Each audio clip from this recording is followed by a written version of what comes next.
Shalom dan puji Tuhan saudara atas kebaikan Tuhan pada setiap kita, sehingga pagi ini dengan izin Tuhan kita boleh bangun dengan tubuh yang sehat, pikiran cerdas dan semangat yang berkobar-kobar untuk melayani Tuhan. Untuk memulai renungan kita, mari kita berdoa. Bapa Syurgawi, terima kasih atas kebaikan-Mu karena bersama dengan kami pagi ini, sementara kami mendengar dan mempelajari firman Tuhan. Dalam nama Yesus kami berdoa. Amin. Saudara dan saudari yang dikasihi dalam Kristus, tajuk renungan kita pagi ini ialah kasih Tuhan boleh mencairkan hati yang keras. Bagaimana ini boleh terjadi di dalam kehidupan kita? Firman Tuhan di dalam buku Matius 24 ayat 12 mengatakan, "Karena kedurhakaan makin bertambah, maka kasih kebanyakan orang akan menjadi dingin."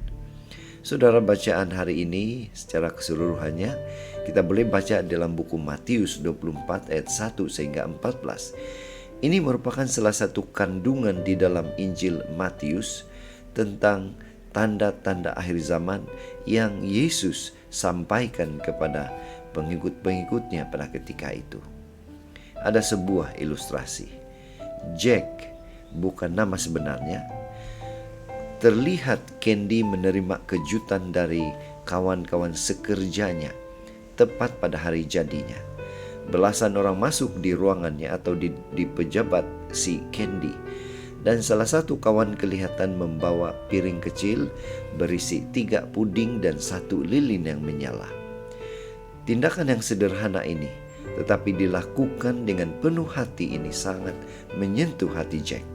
Dia merasa bahwa sahabat-sahabatnya mengasihi Candy, berbeza dengan situasi di tempat kerjanya sebelum ini. Tindakan sederhana seperti merayakan hari jadi sahabat sekerja mungkin kelihatan kecil atau kelihatan sederhana dan tidak begitu berarti. Namun di tengah keadaan zaman yang semakin berpusat pada diri sendiri dan diwarnai banyak kejahatan, tindakan kasih sederhana pasti sangat berarti. Mari kita perhatikan bacaan kita hari ini, khususnya dengan situasi akhir zaman kita. Alkitab mengingatkan bahwa kasih kita boleh menjadi dingin atau sejuk atau semakin hilang.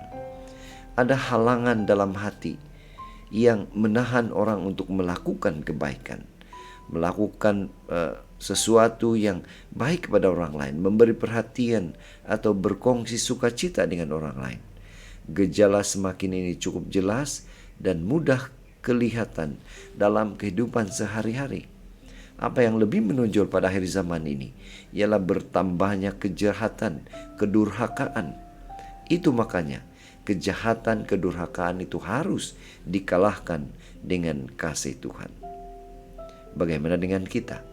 Apakah kita sudah mempraktikkan kasih Tuhan dengan sepenuhnya, khususnya di akhir zaman ini? Apa yang jelas adalah kebekuan atau halangan dalam hati boleh kembali menjadi cair apabila kasih Tuhan mengalir dalam hati. Ketika kasih itu dialirkan lagi kepada sesama melalui kuasa Roh Kudus yang turut bekerja di dalamnya, niscaya boleh melembutkan hati orang-orang yang menerima kasih yang kita berikan. Jadi jika saat ini kita merasa keadaan hati kita cenderung membeku atau menghalang kita mempraktikkan kasih Tuhan, mintalah agar kasih Tuhan itu memenuhi hati kita sebelum kita alirkan untuk mencairkan hati-hati yang keras di sekitar kita. Itu sebabnya pada pagi ini, mari kita ingatkan diri kita sekali lagi bahwa tidak ada hati yang keras yang tidak boleh dicairkan oleh kasih Tuhan yang luar biasa. Apa yang paling penting, doa dan harapan kita. Mari kita datang kepada Tuhan, meminta kekuatan, kemampuan untuk terus boleh mempraktikkan kasih Tuhan itu, supaya orang-orang yang membeku hatinya, yang keras hatinya, boleh dicairkan apabila kita mengalirkan kasih Tuhan itu kepada mereka. Mari saudara, kita tetap setia, tetap semangat, tetap positif, tetap sihat bersama dengan Tuhan sampai Maranatha. Tuhan memberkati kita. Mari kita berdoa. Bapa di surga, terima kasih karena sekali lagi kami diingatkan untuk mempraktikkan kasih Tuhan itu kepada sesama. Dalam nama Yesus kami sudah berdoa. Amin.